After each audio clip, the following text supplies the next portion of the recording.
बिस्मिल्लाहिर्रहमानिर्रहीम। अस्सलाम वालेकुम। हकीकत टीवी साइंस एंड हेल्थ में खुश आमदीद। हालिया आप सब ने देखा कि टाइटन आबदोस डूब गई और उसमें जितने सवार थे उन सब की जान गई। और वो जा कहाँ रहे थे? वो टाइटैनिक का मलबा देखने के लिए जा रहे थे। वो टाइटैनिक जिसके बारे में आज तक पता ही नहीं है कि वो कभी डूबा भी था कि नहीं। उसकी जगह ओलंपिक जहाज डूबा था।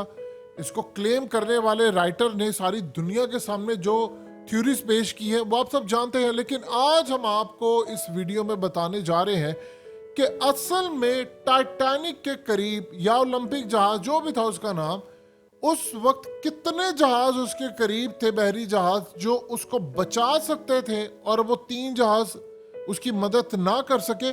और कौन कौन ताकतवर शख्सियत थे जो असल में टाइटैनिक का टिकट खरीद चुके थे, लेकिन ऐन मौके पर उन्होंने इनकार किया था और उनको या वो इस साजिश में शामिल थे या उन लोगों को पता चल गया था कि ये डूबने वाला और इसको डुबाने का प्लान है, क्योंकि इसमें जो लोग थे उनको मरवाने का प्लान था।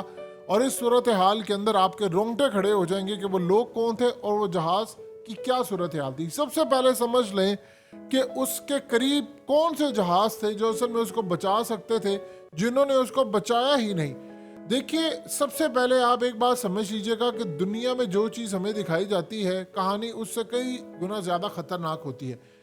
टाइटैनिक के बारे में एक बात समझ ले कि इसके करीब थे 3 जहाज। सबसे करीब तरीन जो बहरी जहाज था उसका नाम था सैमसन। अब जब हादसा हुआ है तो ये सिर्फ 7 मील की दूरी पर था। अब आप ये देखें कि जो टाइटैनिक की जानिब से फायर किए गए सफ़ेद शोले होते हैं, जब आपने कोई तबाह होना होता है या कोई सूरत हाल है तो मदद के लिए वो शोले फायर किए जाते हैं ताकि इर्द गिर्द के जो लोग हैं वो असल में देख लें। और वहाँ पर जो चीख रहे थे लोग, वो भी सारी सूरत हाल थी। लेकिन खास तौर पर सैमसंग जो बहरी जहाज करीब था उसने आने से इनकार कर दिया और उसने लोगों की मदद नहीं की। यानी आप अंदाजा कीजिए, आज से किसकी कोई तहकीकात नहीं हो पाई कि क्यों वो नहीं आना चाह रहे थे, क्या ऐसी सूरत हाल थी, किसने उनको मना किया था, आज तक किसी को नहीं पता। इसी तरह आप देख लें कि एक दूसरा जहाज था, वो तकरीबन 14 मील दूर था। ये 7 था, वो 14 मील दूर था और उसका नाम था कैलिफोर्नियन। अब हादसा जब हुआ है तो उन सब ने भी चीखो पुकार को सुना और शोले देखे, लेकिन कैप्टन ने मना कर दिया कि इनकी मदद के लिए नहीं जाना है, ये तबाह हो रहे हैं, होते रहे, कोई परेशानी नहीं है, और वो भी मदद करने के लिए नहीं गए। और उसके बाद आप इमेजिन कर लीजिए कि सारी सूरत हाल में दुनिया में इतने बड़े राज आज तक सामने नहीं आए कि क्या ऐसी सूरत हाल है। इसी तरह एक और तीसरा जहाज था कारपैथिया, जो टाइटैनिक से तकरीबन 68 माइल्स दूर था। और इस सारी सूरत हाल के अंदर उसने चीखो पुकार सुनी और उसके बाद कहा गया कि वो तब गया बचाने के लिए कि जब बहुत सारे लोग मर गए थे, तबाह हो गए थे, उसने कुछ मुसाफिरों को बचा भी लिया। अब इसी तरह बचाया जिस तरह आपने देखा कि पाकिस्तानियों की कश्ती डूबी है और डूबते हुए बल्कि खुद डुबोने में वो सारी क्लास शामिल थी, और जब वो डुबो दी गई और उसके 3-4 घंटे के बाद जाकर उन्होंने जब देखा कि लोग वहां पर हैं तो चंद लोगों को बचाने के लिए गई। ये तो सूरत हाल थी। अब जरा आप ये समझ लें, आपने तस्वीर का ये रुख तो देख लिया, अब आप लोग ये भी बात समझ गए हैं जो खास तौर पर रॉबिन गार्डनियर ने अपनी किताब में लिखा था कि टाइटैनिक कभी डूबा ही नहीं था। उसने कहा था कि जो JP Morgan company, white star line company, ये वो कंपनी थी जिन्होंने टाइटैनिक बनाया था, खरीदा हुआ था, ओलंपिक थे, इन सब की, उसको असल में कंट्रोल करते थे जेपी मॉर्गन। और इस सारी सूरत हाल के अंदर जेपी मॉर्गन असल में एक शख्स का नाम था।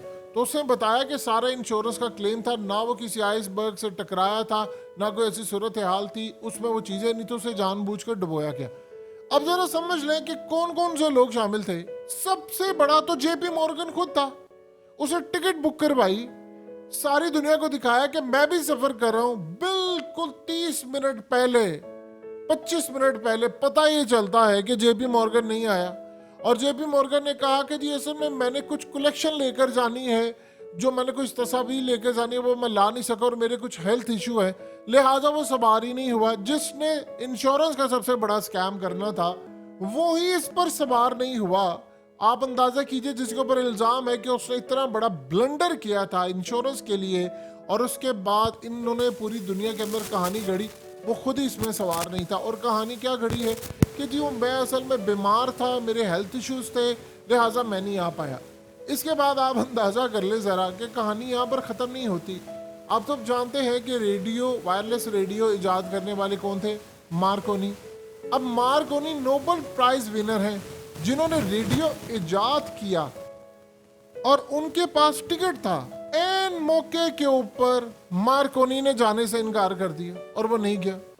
और क्या सूरत हाल बनी है आज तक किसी को नहीं पता कि उसको किसने कहा था कि जहाज डुबोने वाले हैं और आपने नहीं जाना, या उसको बचा लिया गया, उससे बाद में बहुत सारी चीज़ें बनवानी थी, या क्या मामला था, उसको नहीं भेजा गया। और आज तक सूरत हाल नहीं पता कि एन मौके के ऊपर, यानी हो सकता है हम आज इस टेक्नोलॉजी को कई साल बाद जाकर इतने एडवांस लेवल पर ना देख पाते, अगर मार्कोनी उस सारे खेल में मर जाता तो आप अंदाज़ा कीजिए कि वो इसके बाद भी तकरीबन 26 से 27 साल तक वो जिंदा रहा।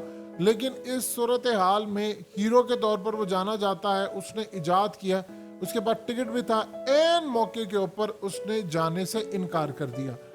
अब आप सोचिए हेनरी फ्रिक असल में इलीट क्लास में शुमार होता है। कार्नेगी स्टील कंपनी, ये जितनी बड़ी कंपनीज हैं जो इलीट क्लास हैं, जो ख़ानदान अमेरिका को चलाने वाले हैं, उनमें इनका शुमार होता है।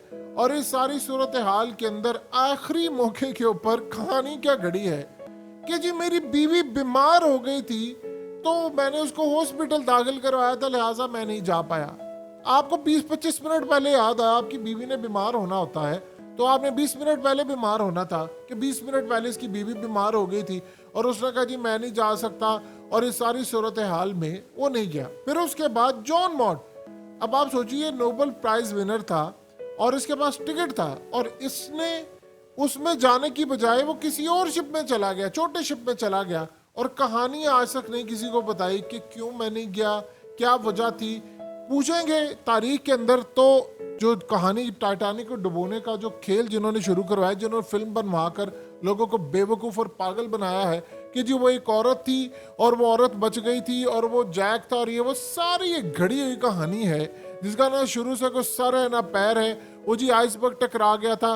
आप अंदाजा कीजिए, आप टाइटैनिक देखें तो आपको क्या याद आता है? आपको जैक और रोज की स्टोरी याद आती है। आपको ये नहीं पता चलता वो डुबोया कैसे गया था, आज तक नहीं पता चल सका कि इतनी दूर से उनको आइसबर्ग कैसे नजर नहीं आया, और उसके बाद वहां पर वो दरमियान से दो टुकड़े कैसे हो जाता है। ये सारी कहानी इससे भी पूछेंगे तो भाई तू नहीं गया, तो ये भी कोई इसी तरह की इसके बारे में कहानी आ जाएगी कि जिसकी बीवी बीमार हो गई थी, इसका चाचा बीमार हो गया था, फलाना बीमार हो गया था।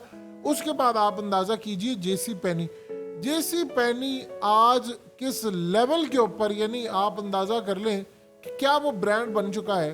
ये भी एन मौके पर इन्होंने जाने से इनकार कर दिया था और आज तक किसी को इनकार की वजह नहीं पता चली। अब सबसे बड़ा एक नाम इसमें आता है फ्रैंक सिबरलिंग। ये कौन है? ये जो असल में गुडईयर टायर्स बनाने वाली जो कंपनी है, असल में उसका को फाउंडर है। और आज दुनिया भर में जो गाड़ियों के नंबर 1 टायर बनाने वाली कंपनी है गुडईयर, वो कंपनी है। आपके पास भी जो गाड़ी होगी हो सकता है उसके टायर भी उसी कंपनी के हो। तो आप सोचिए ये इलीट क्लास में शुमार होता है इनका, और ये दुनिया को कंट्रोल करने वाले जो लोग हैं वो है। एन मौके के ऊपर इस जनाब ने अपनी टिकट बुक करवाई हुई थी, चढ़ने से पहले उसने इनकार कर दिया। मुझे कोई मसला पैदा हो गया है, मेरे कुछ फाइनेंस के इश्यूज हैं, वो मुझे रिजॉल्व करना, मैं नेक्स्ट टूर पर चला जाऊंगा। कैसे इतने बड़े जो आज दुनिया को कंट्रोल कर रहे हैं, वो सारे के सारे खानदान, उनके को फाउंडर और ये वो सारे के सारे बच गए थे। यानी ये एक अजीब तमाशा है जिसके बारे में हमें आज तक पता ही नहीं है। फिर उसके बाद आप ये देखें कि एक अमेरिकी जर्नलिस्ट था थियोडोर, इसने भी जाने से इनकार कर दिया और उसने काम ये किया कि उसने सस्ती टिकट ले ली। और ये वो जर्नलिस्ट होते हैं जो असल में काम करते हैं और बताते हैं, या तो उनके पास खबर आ जाती है या उनको पता चल जाता है कि सूरत हाल क्या है। इस तरह के आप बेशुमार चीज़ों में एक और नाम भी ऐड कर लें, और ये था जॉन एल्डन डिक्स। ये असल में न्यूयॉर्क का गवर्नर था, और आप उनकी तारीख उठा ले तो वो शैतानी ताकतों के मोहरे हैं ये सारे। न्यूयॉर्क का गवर्नर था और ऐन मौके पर उसने इनकार कर दिया कि जो मुझे मुल्क के अमूर के अहम काम इस वक्त हैं तो मैं नहीं जाऊंगा, मैं अगले ट्रिप पर जाऊंगा। इस तरह की आप लिस्ट निकालते जाए तो बेशुमार लोग आपको नजर आएंगे जिनको डुबोया गया। वो भी बड़ी क्लास के लोग थे, उनमें वो लोग थे जो चाह रहे थे फेडरल रिजर्व का कयाम ना आए, और वो लोग चाह रहे थे कि दुनिया के अंदर कोई भी जो खास तौर पर हम कंट्रोल करें करेंसी के हवाले से, ये सारे के सारे काम रुक जाएं। तो आप अंदाजा कर लें कि वो लोग सवार थे, उनको डुबो दिया गया। और जो लोग बच गए हैं और आज वो हुकूमतों में है, हुकूमतों में नहीं, दुनिया को चला रहे हैं, पूरी दुनिया का निज़ाम, वो खानदान जो पूरी दुनिया उनकी नस्लें चला रही हैं, तो वो लोग सारे बच जाते हैं। जो दुनिया के अंदर टायर बनाने वाली कंपनीज हो, या दुनिया के अंदर जो सियासत के अंदर वो गवर्नर से आगे रिश्तेदार ये वो सारे के सारे बच गए हैं। और जिनको डुबोना था बड़े बड़े लोगों को, उन्होंने डुबो दिया। आज तक ये पता नहीं चल सका कि वो जी उस औरत ने जो कहानी बताई है, वो जी जैक था मेरे साथ, वो फलाना था, वो कितनी सच्ची कितनी झूठी है। आप जो बनाना चाहे बना कर दिखा दे आप लोगों को। आज लोगों को पता ही नहीं है कि टाइटैनिक की जगह, अब एक बात बताइए, जिस राइटर ने ये लिखा कि ओलंपिक जहाज था, उसने कहा 1929 के करीब तक ये जहाज सर्विस में रहा टाइटैनिक, और ये तो कभी डूबा ही नहीं है क्योंकि मिशन पर गया ही नहीं था। उसने क्लियरली बताया कि टाइटैनिक में जो फैसिलिटीज थी वो इसके पास मौजूद ही नहीं थी। तो ये सारे का सारा एक स्कैम था जिसको पूरी दुनिया में टाइटैनिक बनाकर और अब उसी का मलबा दिखा दिया गया।